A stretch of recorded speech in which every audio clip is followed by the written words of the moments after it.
So, good morning, good afternoon, and good evening to all of you joining from across the globe. Welcome to the Youth for COP 2025 opening ceremony, a gathering of young climate champions from all across the global south. My name is Ria Dev. I'm the Senior Project Officer at the Climate Reality Project India and South Asia, and I'm thrilled to launch this exciting journey towards COP30 with you all. To open today's ceremony and set the tone, we are joined by someone who has tirelessly worked to amplify climate action across South Asia. Let's begin by inviting Mr. Aditya Pundir, Director of the Climate Reality Project India and South Asia, to open the session today. Over to you, sir. Thank you, Ria. Thank you so much. And I'm so happy, and I would like to extend my invite to guests from more than 50 countries in other climate reality branches, partners, my colleagues, and of course, our distinguished guests like Dr. Mathur out here, and Sanjay also, probably he would have joined. So yes, we are in the second edition of this Youth for COP. This is an exercise we started last year, and it was very successful. So we have come out with probably a better session this year with more content, more learnings from the last year. And of course, we are discussing the challenge of our times. Climate change, I think now for especially this community who has come to take this deep dive in COP negotiations, is definitely, I'm not going to delve deeper into this conversation of climate change because I think you all really know it and you are probably suffering from it. I'm probably sitting in Kashmir, which is supposed to be a place which is nice and cold. Here the temperature is 30 plus, which is incredible. Like we had a function in the morning today where more than a lot of people had from schools and colleges had come and everybody was sweating. So this is what climate change we are facing. And 1.5 degrees, that's what we wanted. That was the dream temperature we wanted to stop at this century in Paris Agreement. But last year we reached 1.5 degrees, though momentarily. But scientists are of the view that in the coming 10 years, this will not be once in a while opportunity. It will be something which will be happening quite regularly. So this is the challenge today we are facing of climate change with extreme heat, fires which are literally burning cities down like what happened last year in America. So what do we do? How do we come up with a solution? What is the challenge? The challenge is net zero. We all know it, that net zero is something we all have to move towards. We have to bring emissions down to net zero as fast as possible. And people say at least the developed world should be there by 2050 or before. And India is also committed by 2070 will be net zero. So now this target is there. But to reach here, we have to go to 2030. And by 2030, we should be down by at least 45% as far as emissions go. But unfortunately, it doesn't look like that we are going to hit that target globally. The situation seems quite dire. So that is why it is very important that we move towards the target and the international negotiations which we talk about, because this is a problem which all countries are part of. So what's happening in Brazil is very important this year. Last two COPs were not very strong. And this COP, that's why we are expecting some hope and some solutions to emerge. And of course, there is more complexity this year because United States, which is also one of the second largest emitter, has decided to walk out. So that will add to the complexity and add to the challenge. Now, coming to the solution, like we could move towards solution, of course, as I said, through reduction of emission. But the Global South, most of the audience today, I think 100% audience is from Global South. The challenge we are going to face is not only mitigation we are talking about, we are also talking about adaptation. Because in the Global South, adaptation becomes as important as mitigation moving forward because of a resource constraint and because of so many issues we are having. Now, this program specifically is going to help you, all the young, my friends who have joined here to learn about the program, is how do we talk about this issue when we meet in Brazil or we meet probably next year in Australia? How do we talk about these issues to a global audience? Because you know your voice matters. Today, the voice of the youth really matters. And if our youth is not in Global South, is not able to voice their opinion, voice their arguments in a clear, succinct manner, and are not able to understand the complexity of what the negotiators are talking about, what the countries are talking about, then it's not very meaningful. You'll be just like an spectator out there. Even if you're reading the news, you're just like an spectator. But if you do understand, you can make not only a valuable contribution if you are at the COP, but you can even give comments when you are going through social media. Social media is so powerful now. You can comment on the social media post coming from UNFCCC. You can lend your voice to the changes which are happening. So this is something which you can look forward to in this program once you finish it. This program will also be useful for the young people who are in public policy, young people who are following climate as a career, green jobs. So most of you will be able to get a lot of background information and the theory, I would say, or the pillars on which all these things stands on. So I think it will be a very useful program for all of you. And especially even those of my friends who are just here because of the love of climate change and they want to make a difference. Even for you, it's going to be an important program. You will understand those niceties and you'll be moving beyond waste, water, energy. You'll be moving into the complexity of how people are talking about loss and damage, how people are talking about what is climate justice and what is inequality in this world of climate change. So these are the issues you'll be talking about. I'll not take more time. We have so many speakers today. So thank you very much. I just want to say thank you to everyone who's joined. And we are the host for this. And we look forward to this program starting. And it's a long program. It'll go on for next 2-3 months. So fasten your belts. Don't lose sight of the target. You will come out victorious. And with all the best. Over back to you, Ria. Thank you, Aditya, for those empowering opening words. Up next, we are honored to present a very special recorded message from a leader who represents the spirit of this global movement.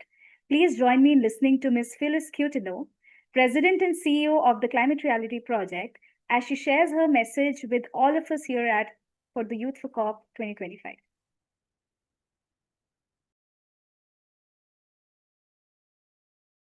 Hello, my name is Phyllis Cutno, and I'm the President and CEO of the Climate Reality Project, a global organization founded and chaired by former U.S. Vice President Al Gore with the goal of propelling urgent action on climate change. More than 2 years ago, Climate Reality launched a campaign focused on strengthening international engagement around the annual Conference of the Parties, or COP process, all in service of more ambitious outcomes. We believe that COP must be an effective vehicle for advancing multilateral cooperation on climate action. And most importantly, that climate solutions and negotiations must center the voices of those most affected, especially from the Global South. We're proud that our India and South Asia branch launched Youth for COP, a program building youth leadership skills and global solidarity through better understanding of global climate negotiations via sessions and workshops. This year, nearly 1,500 young people from around 50 countries, importantly, again, many from frontline communities, have joined this movement. With support from our Climate Reality branches in Africa, Latin America, Indonesia, and the Philippines, this program reflects what Climate Reality does best, uniting regions and voices in service of propelling much-needed action on climate. And we're gratified that powerful global and regional youth organizations are joining hands to make this convening bigger and more impactful. So I want to thank and congratulate you for joining in this effort, because we know that young people are so much of the power fueling the climate movement, and you are the key to ensuring that governments and negotiators act with ambition to solve the climate crisis. I hope you'll find that this is a platform to build power, knowledge, opportunity, and commitment to solving the climate crisis. So on behalf of the Climate Reality Project, I welcome you to our global network and encourage you to stay involved with the India and South Asia branch's work. Thank you. We thank Ms. Cutino for her powerful reminder that youth are not just the future, but the force of now. Next, we welcome Dr. Ajay Mathur, a global clean energy leader and former Director General of the International Solar Alliance, to share a message of motivation for all of us. Over to you, Ajay sir. Thank you. Thank you very much, Ria. I am delighted to be with all of you. After, I don't know what, it's 30 years of the COPs. They began in 1995. I think the time has come when we need to tell the international negotiators about what is it that we want, what you as a youth leader want. For that, it is very important for you to look around you and see how climate is making the lives of the people around you very difficult. It could be, for example, the fact that rains are no longer as predictable as they were earlier. It could be that coal power plants continue to be built. It could be, for example, that we are looking at waste not being segregated and waste producing a lot of emissions. Any of these things and many more which I have not said would continue to occur. You need to be a community leader as far as these issues are concerned. For many, many, many, many people, I'm saying millions of people around the world, probably billions of people around the world, what matters to them is how is climate affecting their lives.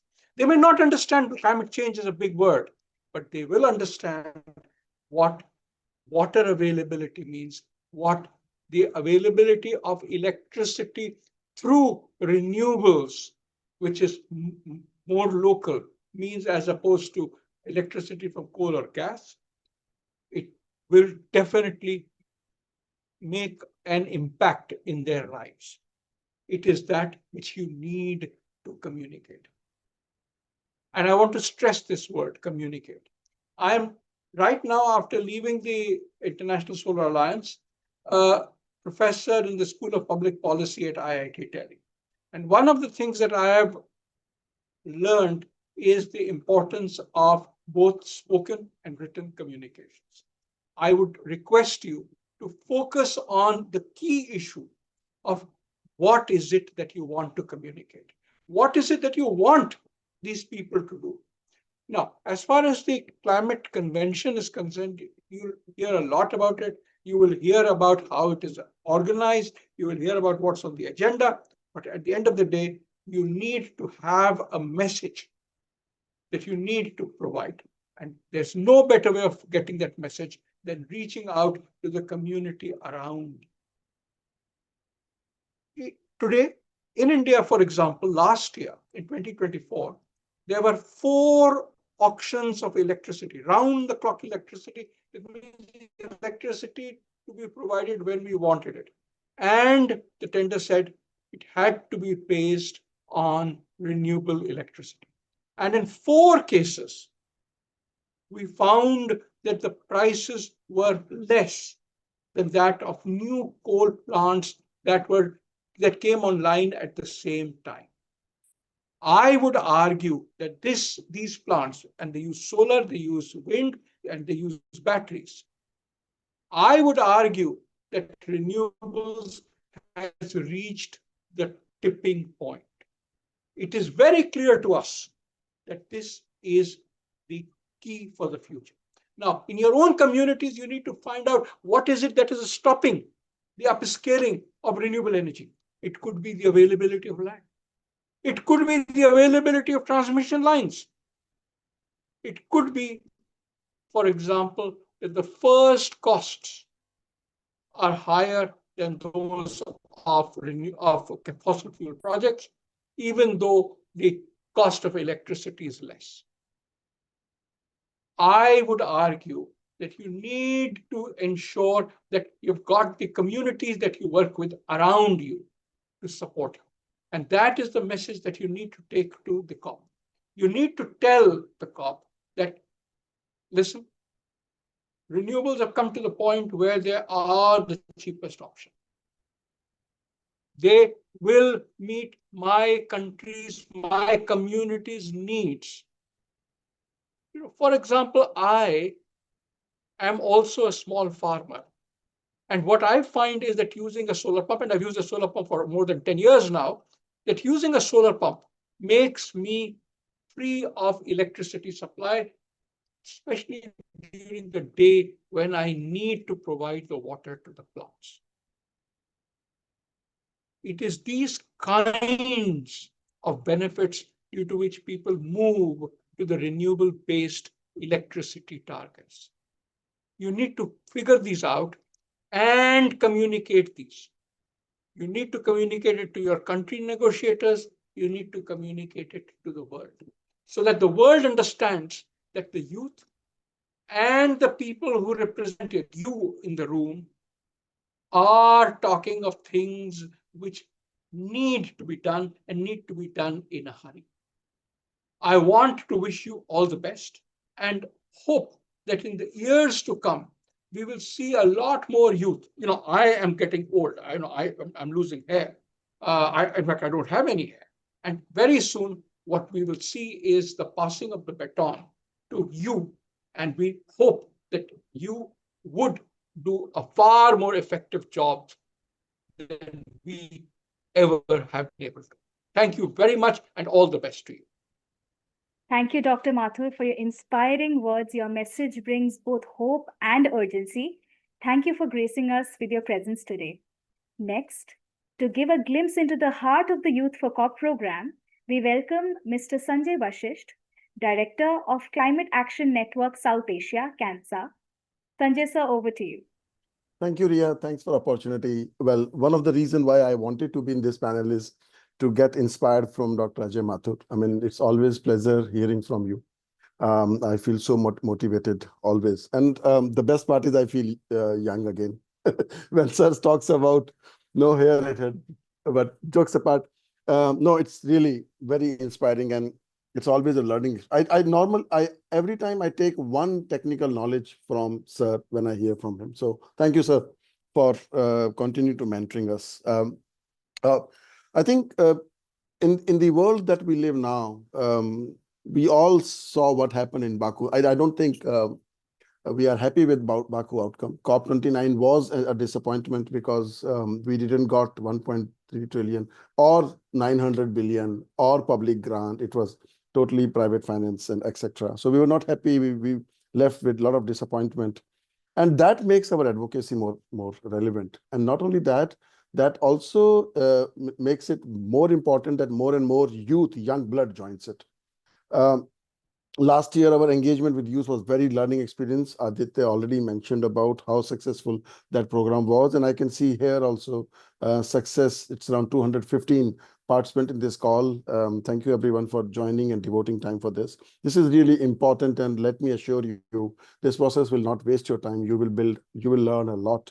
And that will be very useful for your work in future also. And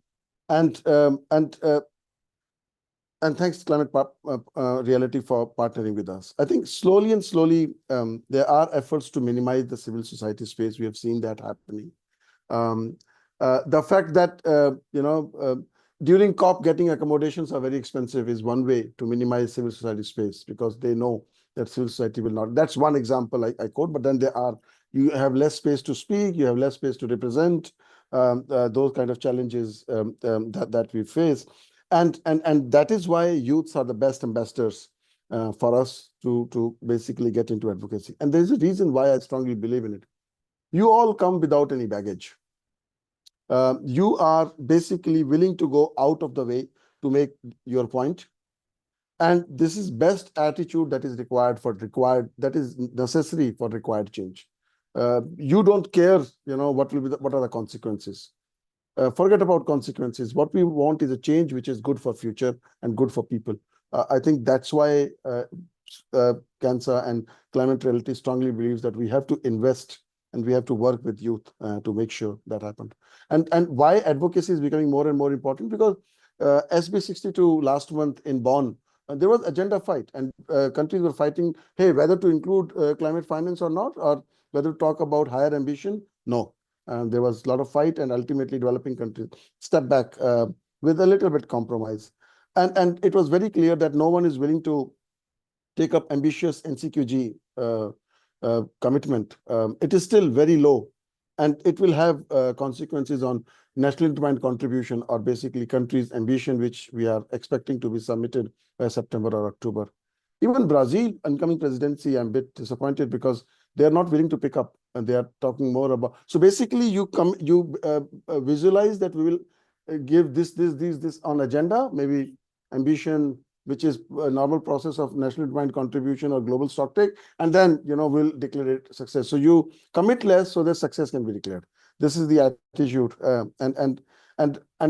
what I fear is we are heading towards a big gap on climate ambitions in terms of mitigation adaptation and what is required for 1.5 degree.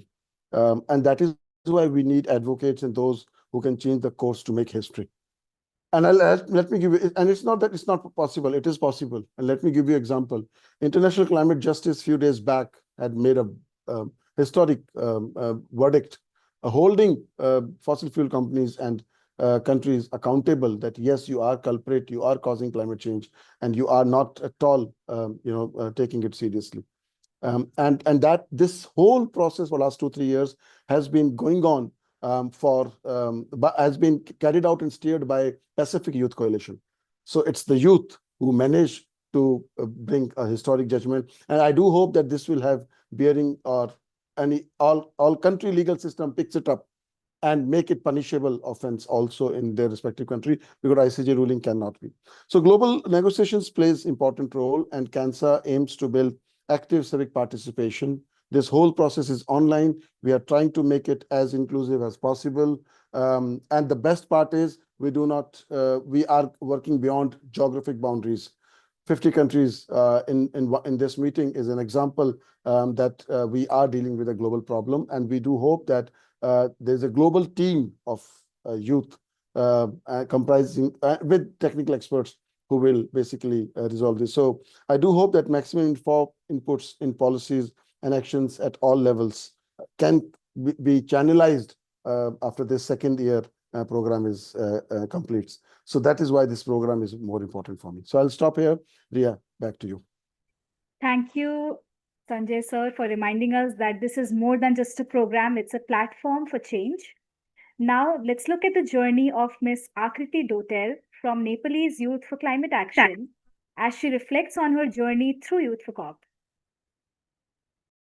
Hi everyone, I'm Akriti Dotel.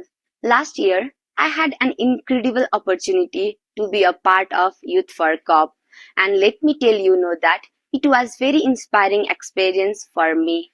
When I joined Youth for COP, at first I was pretty overwhelmed by the scale of climate issue, but the expert session shifted my perspective. They broke down very complex topics like global climate negotiation into practical local action in a way that made sense.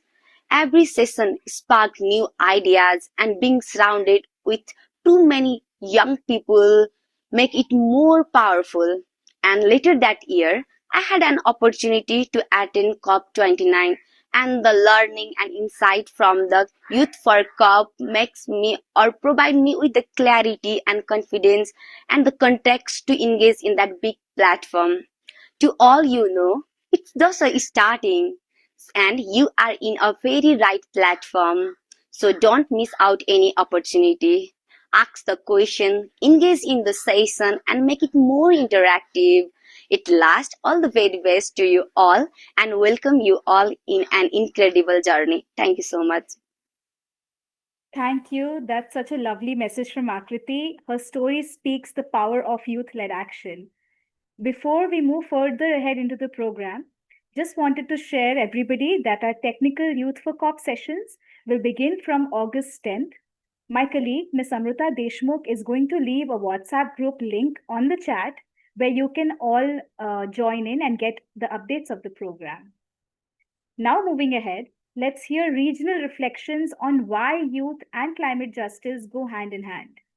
Let's hear from Ms. Courtney Morgan, senior campaigner with the African Climate Reality Project, to speak on why the Global South matters.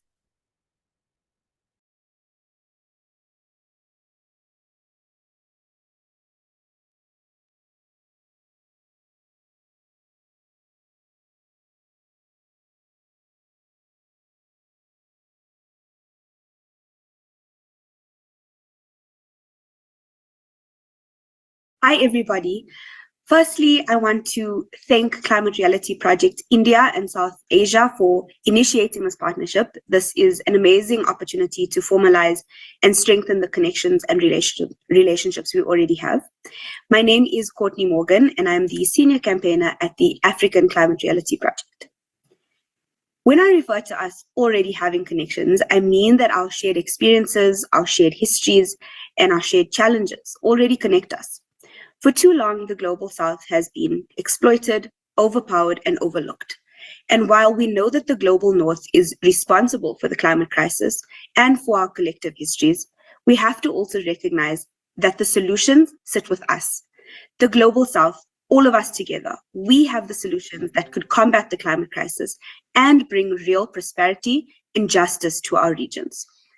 But in order to really harness that power, particularly the potential of young people in our regions, we have to work together to build South-South solidarity that is not surface level, but that is adaptable to each of our regions, that works for us, for our people, for our resources. The Global South matters, particularly because we have such a young population who can innovate, who can build, and who can create new pathways for sustainable development beyond the existing systems that have gotten us into this crisis. The systems created and installed by the Global North, those of extraction and burning of fossil fuels, has led us down a pathway of destruction and collapse.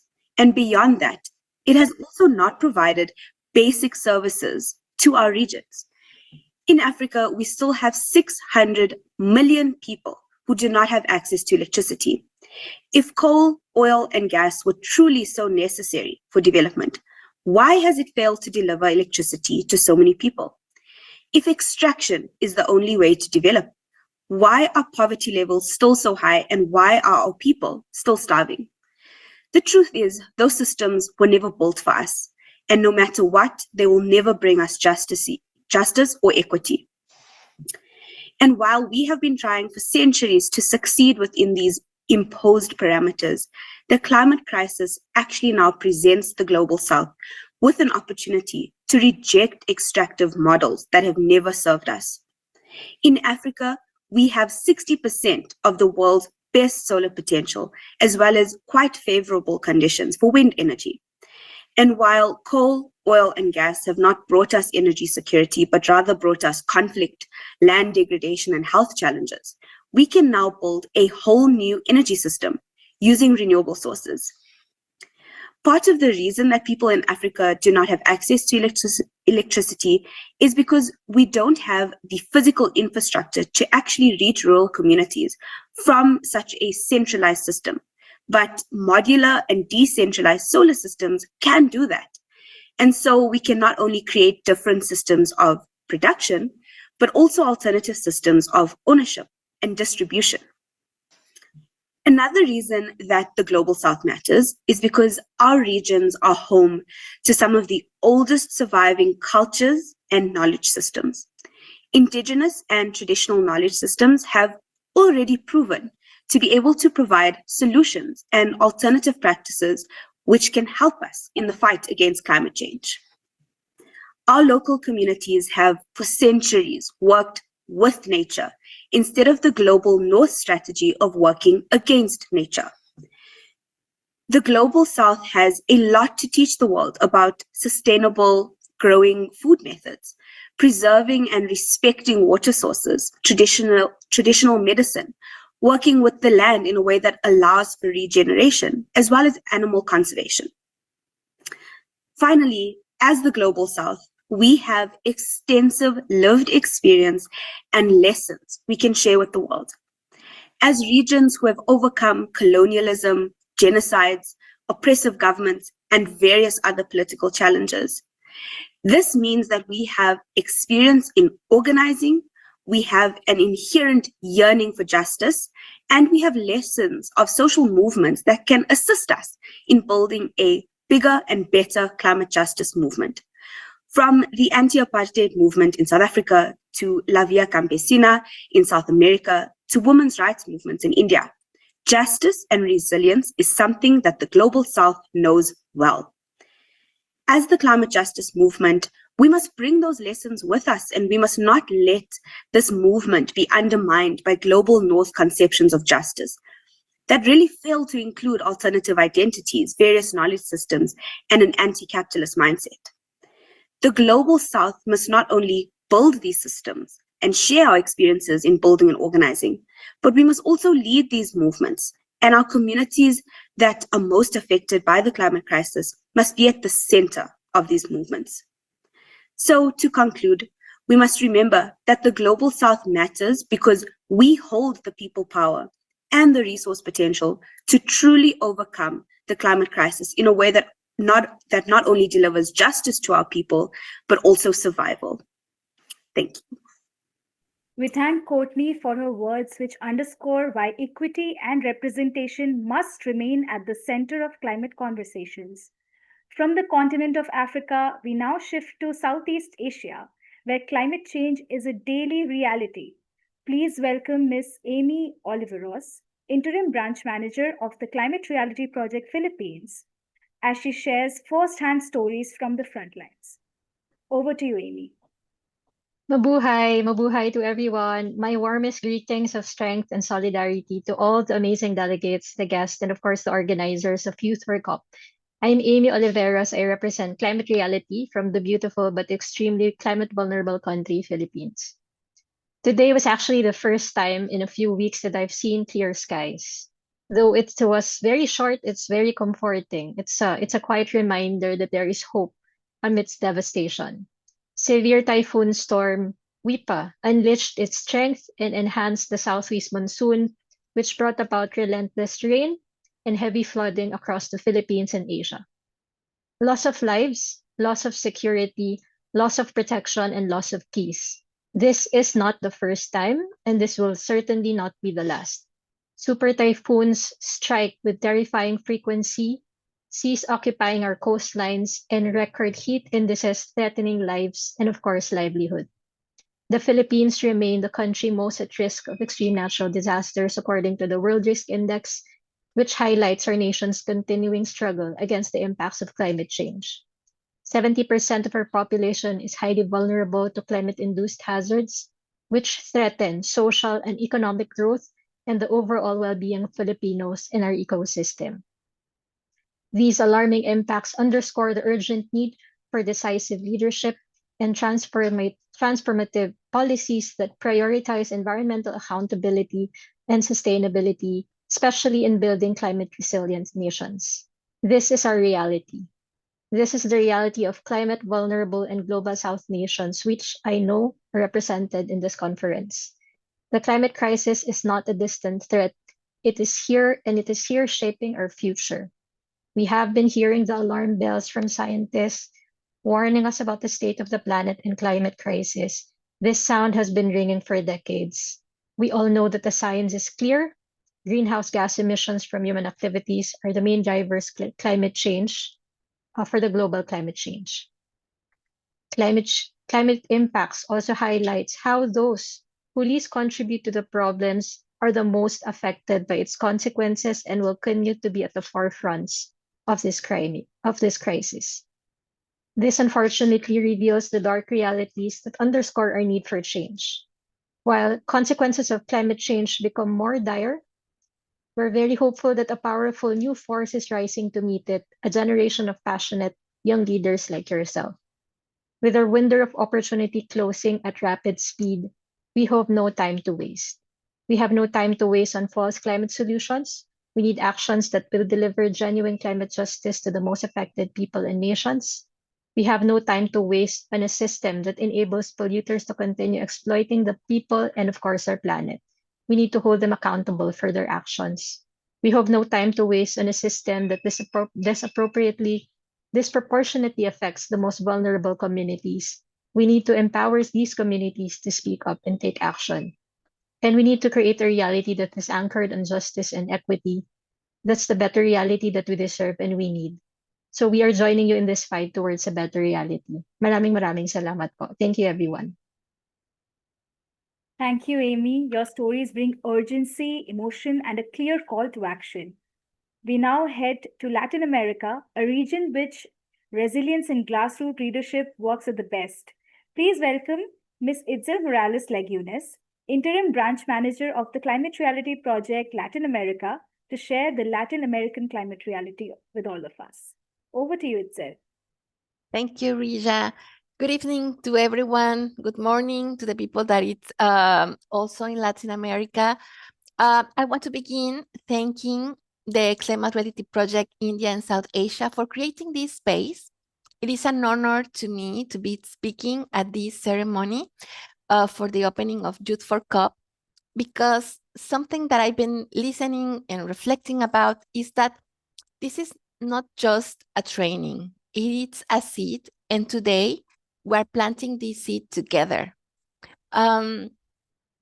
We often hear that youth are the future, but I want to bring the words of an amazing young activist, Colombian American activist called Jamie Margolin. She has a wonderful book called Youth to Power, and her words have resonated with me for a long time.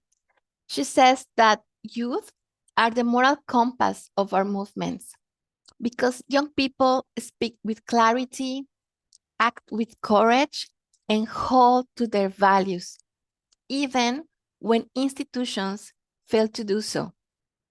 And to me has been very important, not being a mentor, but being a mentee of young people. So I have a dear friend of mine. She's now 25, but when she started being my mentor, she was 19 years old, and I've learned so much from her. And she's always doing that, being this moral compass and showing me the way. And in Latin America, as I was sharing with you, we see this leadership every day. And young leaders are organizing, defending territories, demanding climate justice, becoming climate diplomats, reimagining also democracy itself.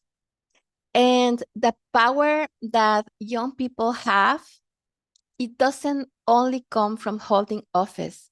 It comes from holding visions and from holding hope. And also, I wanted to bring some other words from another author that I really admire, Octavia E. Butler. She's a legendary Afrofuturist author. And she says that all that you touch, you change. And all that you change, changes you. And she has this wonderful novel that I also recommend to you. It's called The Parable of the Sower, where the protagonist is a young Black girl named Lauren, and she witnesses in the 2020s social collapse, climate disasters, and violence. But instead of giving up, she starts planting, literally and figuratively. And today, we're finding ourselves in a moment no so different. We see that climate impacts all over the world are no longer distant. They are here in our communities. We're talking about it at our kitchen tables with our family. But like Lauren, the protagonist of the book, you young people are building communities that hold space for hope and for action, because you are not just reacting to the world, you are reshaping it. And just to wrap it up, we cannot predict the future. We don't know which actions that we take today will be shaping the future that we do want to. So we can just work, take our actions, and hope that they will make a difference. And that is what Youth for COP invites us to do, to act, to build skills, to connect across borders, and to believe that what we plan today can grow into something transformative. So those are my words for you today, and I hope you make the best out of this program. Thank you so much, Ria. Thank you so much, Itzel. You joined us early in the morning, and we are sure to tell you that we'll send this recording to all the people who have registered from Latin America so that they get to know this powerful message that you've just shared. From experience to action, let's now hear from our climate reality leader, Mr. Fahim Hussain from Green Lead Society, Bangladesh, on his journey beyond Youth for COP. Hello everyone, I am Fahim from Green Lead. We are a youth-led social organization based in Bangladesh. I hope this video message finds you in good health and in high spirit as we start the Youth for COP program in 2025. I have been trained as climate reality leader back in 2020. And throughout my climate action journey, what I have realized as a youth, we need to invest in our capacity. We need to increase our capacity to contribute meaningfully in our fight against climate change.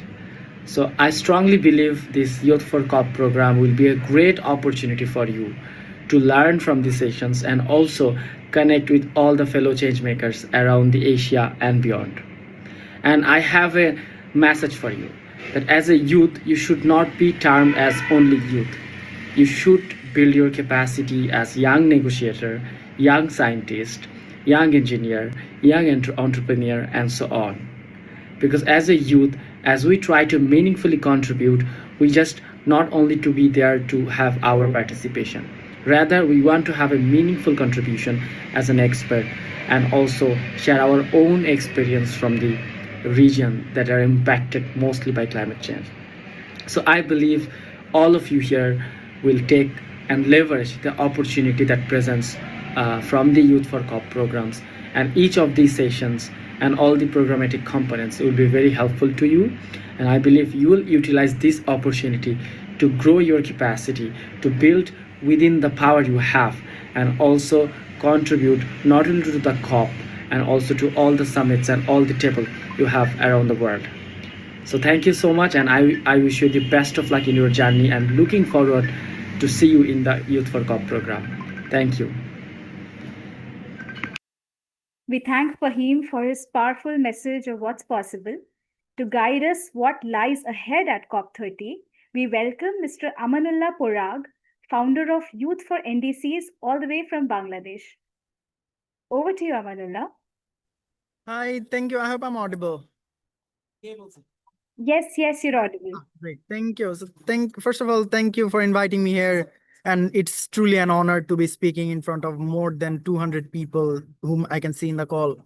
My name is Parag. I'm from Bangladesh. I work with a youth-led nonprofit called Youth for NDCs. Youth for NDCs is a multi-stakeholder platform based in Bangladesh that works on bringing in more well-informed young people in our country's NDC processes. And professionally, I work with 350.org. 350.org is also known as the Common People's Climate Justice Movement. I serve as their South Asia Mobilizations Coordinator. Now, I'd like to take a few minutes to talk about COP30 that's coming, as this is a Youth for COP30 program. And I strongly believe COP30 is an unique and a crucial opportunity for us because COP30 marks the 10-year of Paris Agreement. And at the same time, it also reminds us that we only have less than 5 years left to achieve our common climate goals of the Paris Agreement, which is to stay below 1.5. COP30 is another very unique opportunity because this year is the year of people's NDCs and the parties are submitting their NDCs. And this is probably the last time they're submitting their NDCs, right? As 2030 is when Paris Agreement ends, and that's when parties are most probably going to stop doing NDCs. So yeah, this is a very important year. This is a very important COP. And another reason I feel like this COP is very important because over the past few COPs, the outcomes just haven't been good enough. COP29, I'll just go ahead and say it was a failure. COP28 was not as good. COP27 was just not as good. So we haven't had a good COP in a long time.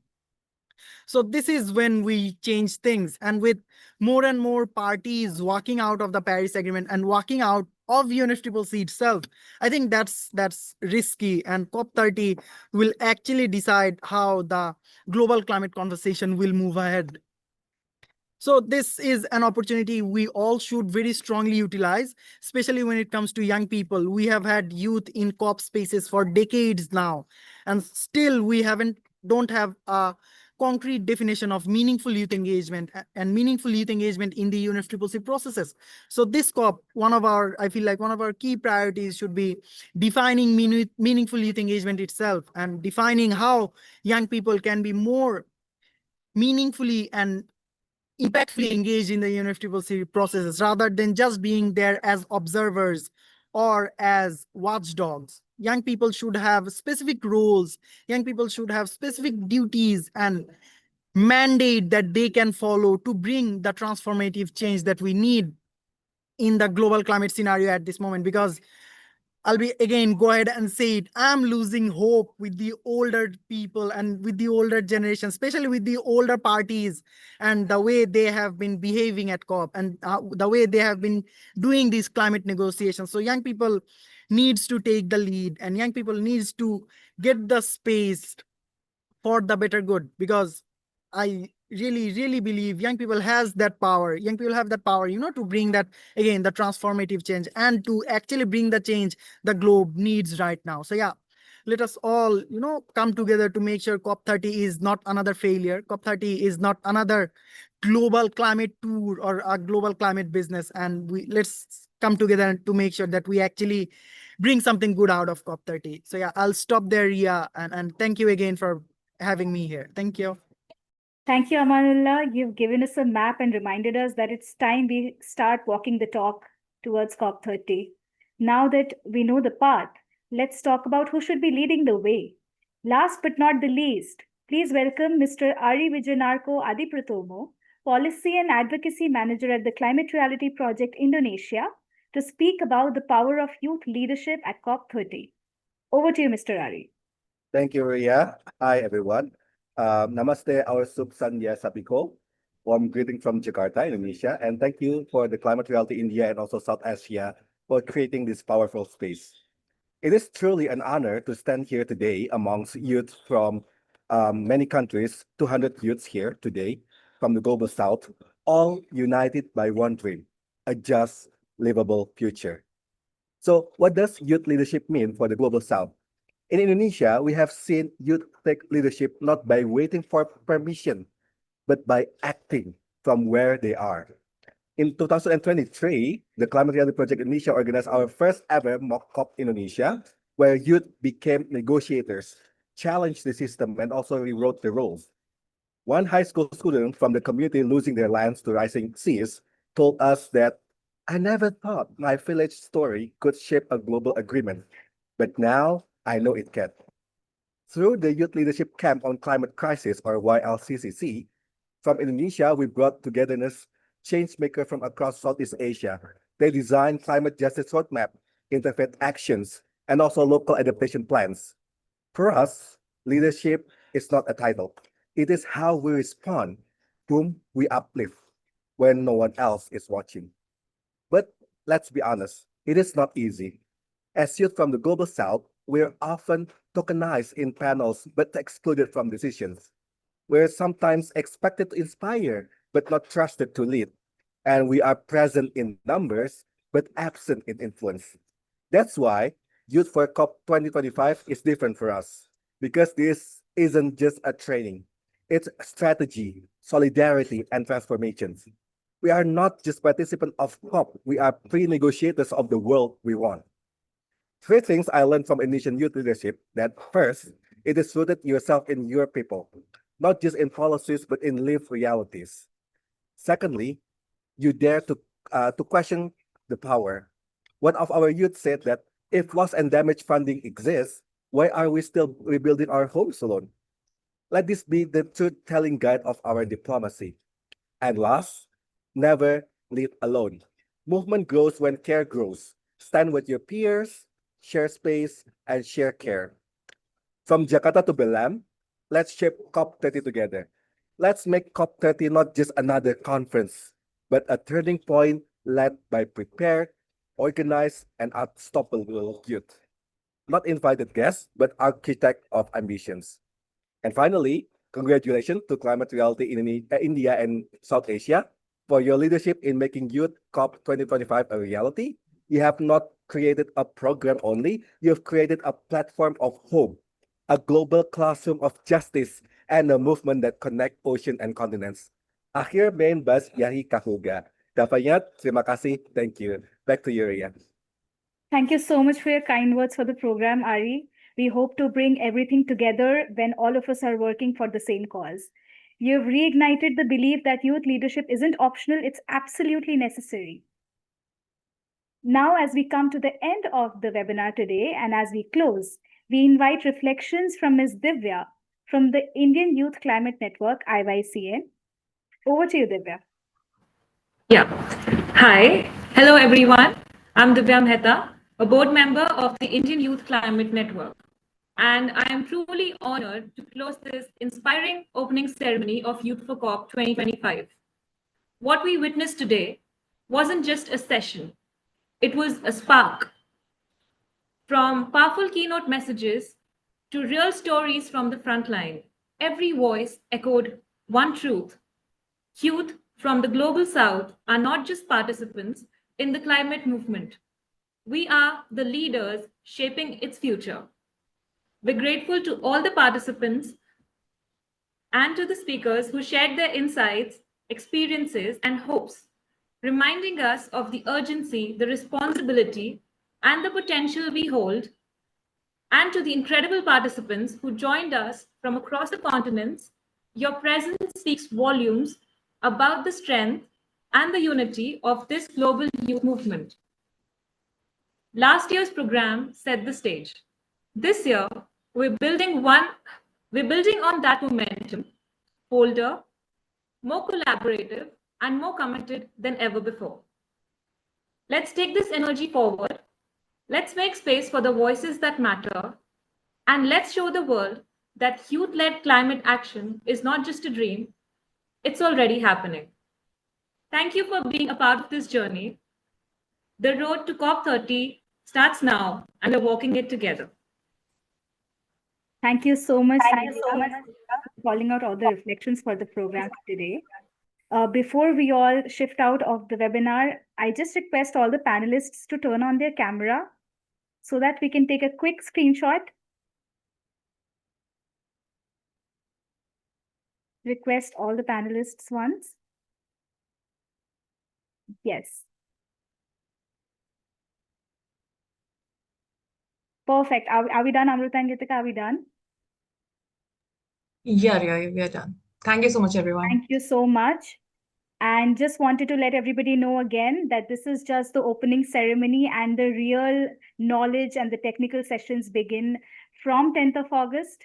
It goes on till October mid, and we are hoping to bring more powerful sessions, more deep delving into the thematic areas of what's required for COP30. And we are looking forward to all of you joining us today and for all the journey throughout the Youth for COP program.